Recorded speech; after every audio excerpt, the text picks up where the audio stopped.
Friends ఇదిగోండి ఎండ్రాయిలు, అది చిన్నగా ఉన్నాయి ఎండ్రాయిలు, చిన్న ఎండ్రాయిలు. వీటిలో నేను దోసకాయ వేసి వండుకుంటాము. ఇప్పుడు వీటిని శుభ్రం చేసుకోవాలి. ఇలా తలకాయను ఈ కాళ్ళు ఇవన్నీ తీసేసి ఇలా శుభ్రం చేసేసుకుని చేసుకోవాలి. కొంచెం పెద్ద రొయ్యలు ఉంటాయి కానీ లేవు, ఇవే ఉన్నాయి ఈరోజు మాకు ఇంట్లో. ఇట్లా కూర శుభ్రం చేసేసుకుని దోసకాయలు వేసుకుని వండుకుంటే సూపర్ ఉంటుందండి.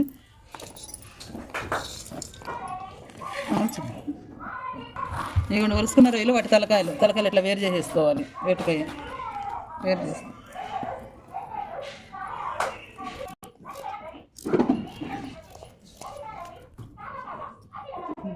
దోసకాయ ముక్కలు పొట్టు తీసుకుని చిన్న చిన్న ముక్కలకు కోసుకోవాలండి. మరి పెద్దగా కోసుకుంటే ఉడకు, చిన్న చిన్నగా కోసుకోవాలి. ఉల్లిపాయలు, పచ్చిమిర్చి, దోసకాయ కోసుకోవాలి. తర్వాత మనం ఈ రొయ్యల్ని ఒట్టి ఏంపుకోవాలి.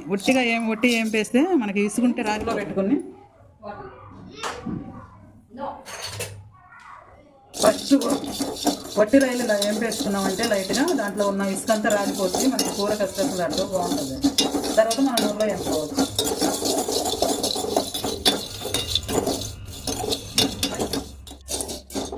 ఈ విధంగా లైట్గా ఏంపుకుని దింపేసేయాలి. ఆ పైన మనం వండుకునే కూరగానే పెట్టేసుకోవాలి. ఈ రొయ్యలని చాట్లో వేసుకుని చెరిగితే ఇటు ఇసుక ఎంతో పోతుందండి. చెరిగి వేసి కడగాలి. మొత్తం పొట్టంతా శుభ్రంలో వేసేసుకుని మంచిగా శుభ్రం కడిగేయాలి. ఇప్పుడు కడిగినా అంత ఇసుక అది కాదు, మనకి నీట్గానే ఉంటుంది.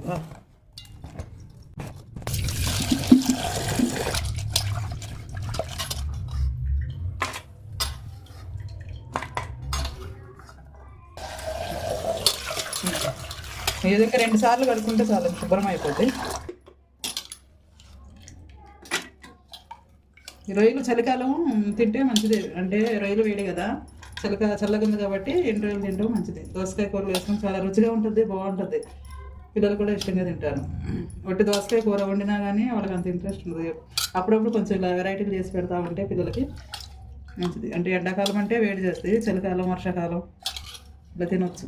పెట్టుకున్నాం కదండి, వేడెక్కింది. గిన్నె వేడైన తర్వాత మనం ఆయిల్ పోసుకోవాలి.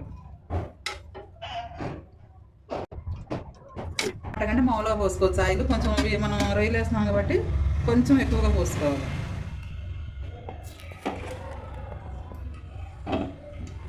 ఆయిల్ వేడైన తర్వాత మనం ఇవి కూడా మళ్ళీ లైట్గా వేయించుకోవాలి, పచ్చి వాసన పోతుంది.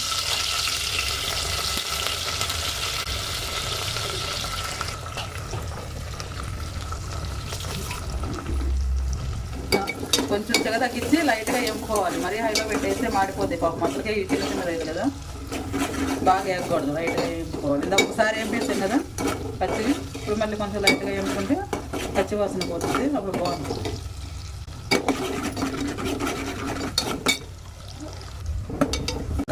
ఇప్పుడు 2 నిమిషాలు వేపేస్తుంటే గోల్డ్ కలర్లోకి వస్తాయి.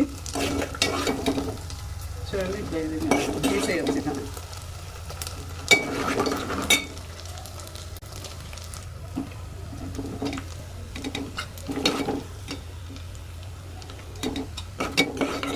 మొత్తం తీసేసుకుని మనం ఇదే ఆయిల్లో మొత్తం వేసేసుకోవచ్చు. ఉల్లిపాయలు, పచ్చిమిర్చి అవన్నీ వేసేసుకుని అంత వేగిన తర్వాత మనం కొంచెం అల్లం పేస్ట్, పచ్చిమిర్చి. రొయ్యలు చూడండి ఎంత బాగున్నాయో, చక్క చిన్న రొయ్యలు. అదే మనం అన్నయ్యని మచిలీపట్నం వెళ్తే అక్కడ ఉంటే ఈ పెద్ద పెద్ద రొయ్యలు ఉంటాయి. ఎండు రొయ్యలు కానీ, ఎండు చేపలు కానీ బాగుంటాయి. అన్నయ్య రమ్మంటాడు కానీ వీలు పట్టాలి, వెళ్ళి తీసుకురావాలి కొన్ని రొయ్యలు, చేపలు. అవి అప్పుడు తీసుకొచ్చినప్పుడు చూపిస్తాను.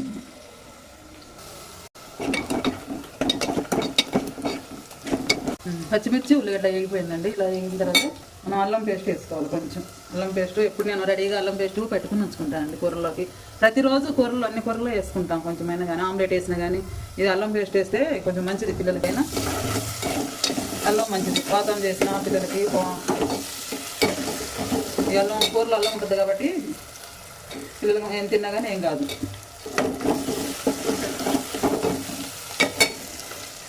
వేగిన తర్వాత మనం పసుపు వేసేసుకోవాలి.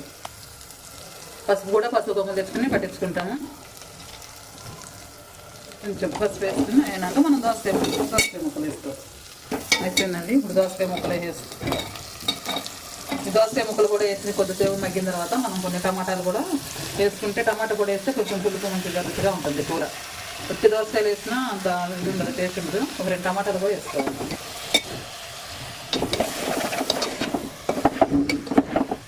చిన్న కూర అండి, ఇంట్లో ఒక 2 దోసకాయలు ఉన్నాయి, అందుకని ఎండు రొయ్యలు వేసి వండుతున్నా.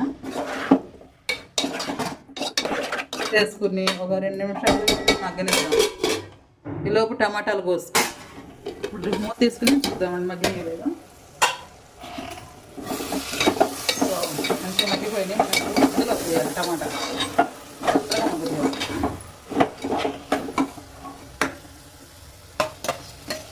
దోసకాయ ముక్కలు మగ్గిన తర్వాత మనం ఇట్లా కొంచెం దోసకాయ ముక్కలు పక్కగా అటు అనేసి మధ్యలో టమాటా వేసి ఉప్పు చల్లేసినప్పుడు ఉప్పు చల్లితే ఇప్పుడు చక్కగా అసలు ఒట్టిగా మగ్గిపోతాయి టమాటా ముక్కలు. ఎప్పుడైనా ఇట్లా టమాటాల మీద ఉప్పు చల్లండి, మీకు ఎంతో ఎక్కువసేపు పట్టదు, గ్యాస్ కూడా ఎక్కువ అవ్వదు, ఈజీగా అయిపోద్ది కూర. మూత పెట్టేస్తున్నాం టమాటా మగ్గే వరకు.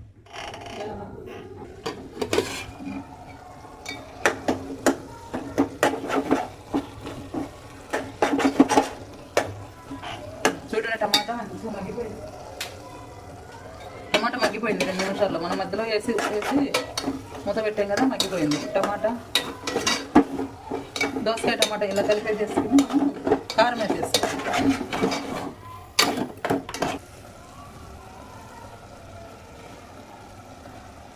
2 స్పూన్లు కారం వేసుకుంటే సరిపోతుంది.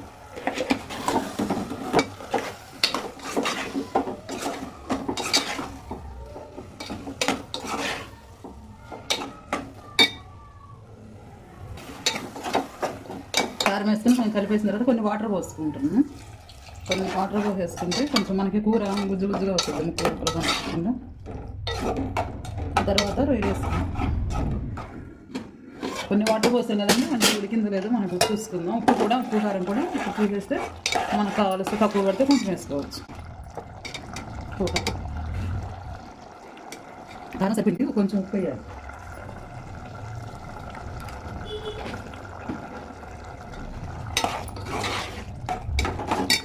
మనం ఎండు రొయ్యలు చేసుకోవాలి.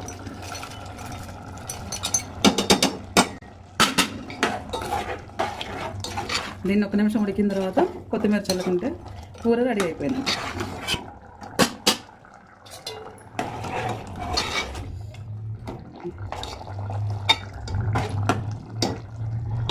ఉప్పు కారం సరి చూసుకున్న తర్వాత మనం లాస్ట్కి ఆఖరికి అంతా అయిపోయి కొత్తిమీర చల్లుకుంటే ఎండు రొయ్యలు దోసకాయ టమాటా కూర రెడీ అండి. ప్రతి ఒక్కటి ఇలానే వండుకోండి, బాగుంటుంది, రుచిగా ఉంటుంది. పిల్లలు కూడా ఇష్టంగా తింటారు. ఒక్కోసారి అంటే ఒట్టి దోసకాయ కూర పిల్లలు అంటే తింటారు. అప్పుడప్పుడు ఇలాంటివి చేస్తూ ఉంటే పిల్లలు తింటారు. చలికాలం ఎండు రొయ్యలు కూడా మంచిది తినటం వల్ల. ఈ విధంగా చేయండి. రెడీ అండి, అయిపోయింది కూర.